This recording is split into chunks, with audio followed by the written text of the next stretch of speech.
Berapa kali dilakukan, ya, rapat untuk menguasai gedung DPR, rapat untuk menggerakkan masa-masa yang lain, kita paham. Kemudian untuk mengenai masalah penahanan, saya sudah jelaskan berkali-kali.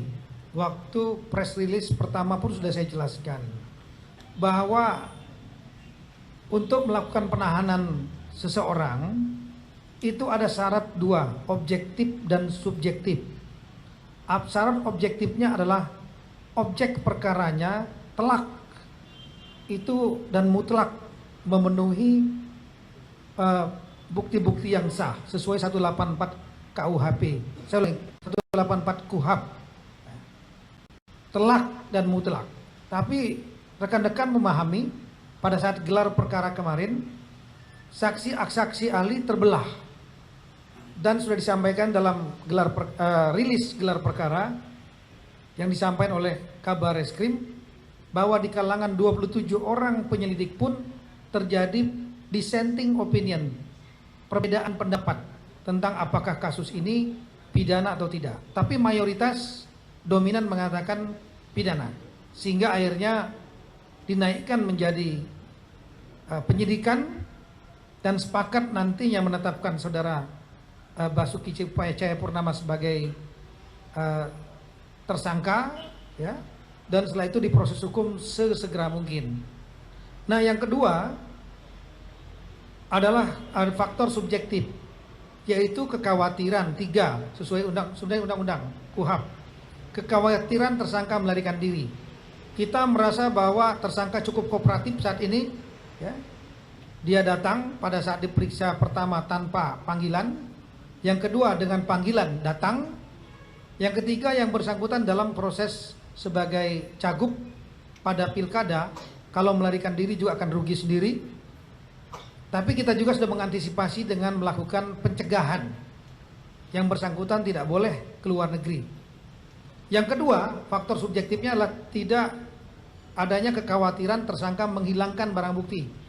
Barang bukti yang paling utama yaitu rekaman video asli dan sudah diperiksa di laboratorium forensik sebagai video yang asli tanpa editan, ini sudah kita sita.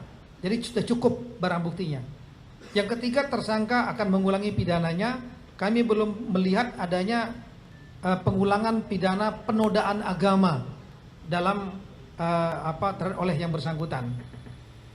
Nah, dengan dasar adanya dissenting opinion tersebut dan faktor-faktor subjektif yang tadi, tidak adanya kekhawatiran itu, kami penyidik berpendapat lebih baik tidak melakukan penahanan.